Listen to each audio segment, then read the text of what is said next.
हिंदू धर्म में पूर्णिमा व्रत का अपना एक विशेष स्थान है। इस दिन किए गए दान, पुण्य, पूजा, व्रत इत्यादि बहुत अधिक लाभ प्रदान करने वाले होते हैं। आप सभी के मुझे सवाल प्राप्त हो रहे हैं, क्या हम सावन पूर्णिमा से पूर्णिमा का व्रत शुरू करना चाहते हैं, इस बारे में बताइए। तो यह वीडियो उसी पर आधारित है। पूर्णिमा कब से शुरू होगी, साथ ही चंद्रोदय का समय क्या रहेगा, व्रत 30 अगस्त को करें या 31 अगस्त को, संपूर्ण जानकारी, उपाय, नियम इत्यादि की आप सभी को इस वीडियो में प्राप्त हो जाएगी। देर न करते हुए शुरू करते हैं।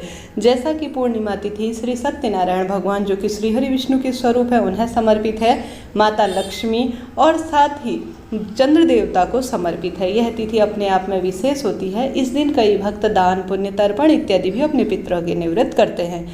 अपने आप में यह तिथि विशेष होती है। सुबह प्रातःकाल गंगाजल मिश्रित जल से स्नान करें और ओम नमो भगवते वासुदेवाय महामंत्र का जाप करते हुए लाल रंग के या सफ़ेद रंग के कपड़ों का चयन करें। यह सभी चीज़ें बहुत शुभ मानी जाती हैं। उसके पश्चात जो है घर पर एक चौमुखा या सामान्य दीपक लगाएं और सत्यनारायण भगवान, श्री हरि विष्णु की प्रतिमा, फोटो माँ लक्ष्मी के साथ विराजमान करें।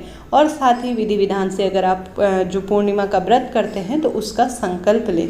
विधि विधान से पूजन, ध्यान और कथा इत्यादि का श्रवण करें, सरलतम तरीके से, जिस विधि से आप करते हैं। इस दिन विशेष रूप से कई भक्तजन पूछ रहे हैं कि क्या सावन से, जैसे कि पूर्णिमा का व्रत सबसे सुंदर, सौभाग्य, धन संपदा में वृद्धि करने में सहायक माना जाता है। कोई भी व्यक्ति, भले ही कुंवारी लड़की हो, लड़का हो, विवाहित जन हो, कोई भी अगर पूर्णिमा का व्रत करना चाहता है तो बहुत शुभ माना जाता है। इससे जो है सौभाग्य में वृद्धि होती है, भाग्य, सभी ग्रह दशाओं की स्थिति मजबूत होती है, ऐसा शास्त्रों में वर्णित है। तो 2023 में आप सावन की अंतिम पूर्णिमा से इस व्रत को बेझिझक शुरू कर सकते हैं, बहुत शुभ रहेगा। मलमास, अधिक मास खत्म हो चुका है तो सावन में इसे शुरू करना बहुत शुभ माना जाता है। कई भक्तजन चैत्र पूर्णिमा से भी शुरू कर सकते हैं, परंतु सावन से भी शुरू किया जा सकता है। अति श्रेष्ठ है, पंचांग में साफ तौर पर यह लिखा हुआ है। तो आप सभी इस व्रत को शुरू करना चाहते हैं तो जरूर से करें। अब जान लेते हैं 2023 में पूर्णिमा तिथि कब शुरू हो रही है। 30 अगस्त दिन बुधवार 10:59 अर्थात 49 मिनट से शुरू हो रही है और पूर्णिमा तिथि समाप्त होगी 31 अगस्त गुरुवार 7:04 के आसपास। ऐसे में उदया तिथि और संपूर्ण नियमों के आधार पर 2023 में 30 अगस्त को पूर्णिमा का व्रत किया जाएगा। अगर आप सभी भी सत्यनारायण पूर्णिमा का व्रत करते हैं तो जरूर से 30 अगस्त के दिन करें। 31 अगस्त के दिन दान पुण्य की पूर्णिमा रहेगी और थोड़े से समय के लिए व्याप्त रहेगी।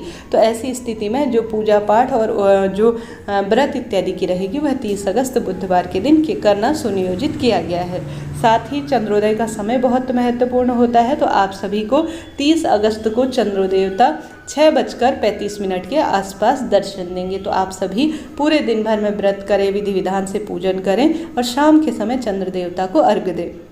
रक्षाबंधन कितनी तारीख को मनाना जाना चाहिए, जैसे कि इस पूर्णिमा के दिन, सावन पूर्णिमा के दिन रक्षाबंधन का त्यौहार मनाया जाता है।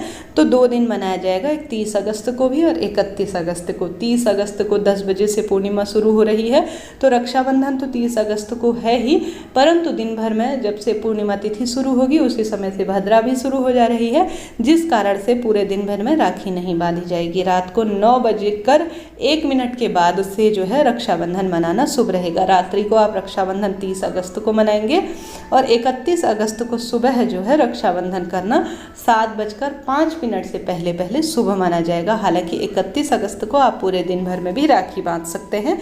जो भक्तजन इस दिन जो जनेऊ यज्ञोपवीत धारण करते हैं वह भी जो है इसी दिन इसी समय यज्ञोपवीत धारण करेंगे तो अति शुभ माना जाएगा। जैसा कि पूर्णिमा की तिथि सर्वश्रेष्ठ कार्य के रूप में, उपाय और नियम धर्म के रूप में मानी जाती है, तो इस दिन आप सभी को जितना संभव हो प्रभु स्मरण में अपना ध्यान जो है केंद्रित करना है। इस वीडियो में हमने इतनी जानकारी ली कि पूर्णिमा कब है और रक्षाबंधन कब है।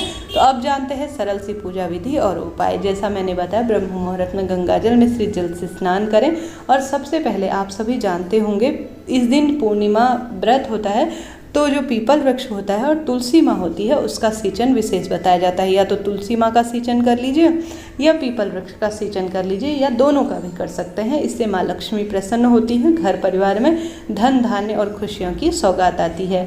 एक पात्र में आप सभी गंगा जल मिश्रित जल कर लीजिए, उसमें दूध डाल लीजिए और काले तिल मिश्रित कर कर ओम महालक्ष्मी नमो नमः कहते हुए जो पीपल वृक्ष है या तुलसी वृक्ष में समर्पित करें। उसके बाद एक घी का दीपक लगाएं, माँ लक्ष्मी का आवाहन करें, रोग दोष कष्ट मिटे, इस भावना के साथ आप ओम नमो भगवते वासुदेवाय महामंत्र का भी जाप कर सकते हैं।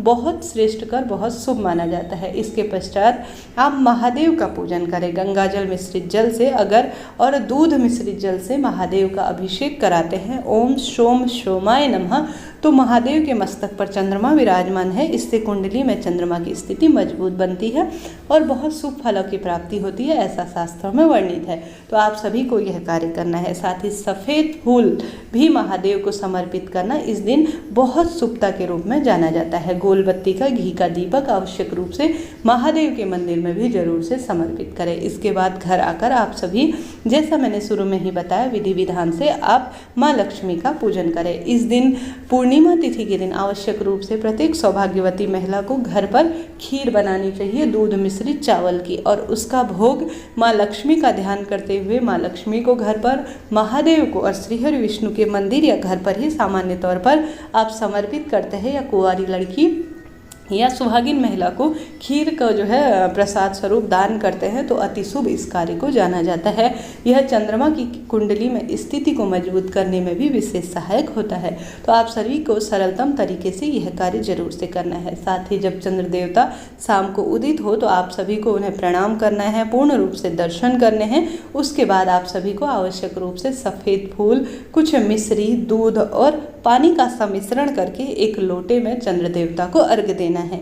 चीनी मिश्रित जो है दूध और सफ़ेद फूल चंद्रमा को समर्पित करना सभी ग्रह दशाओं को मजबूत करने वाला होता है और रोग दोष को भी काटने में सहायक होता है।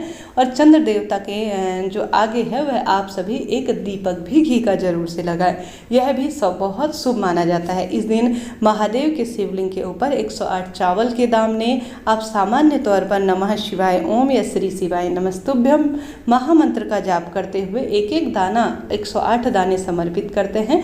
तो यह सभी चीज़ें जो सफ़ेद वस्तु होती है वह चंद्रमा से संबंध होती है।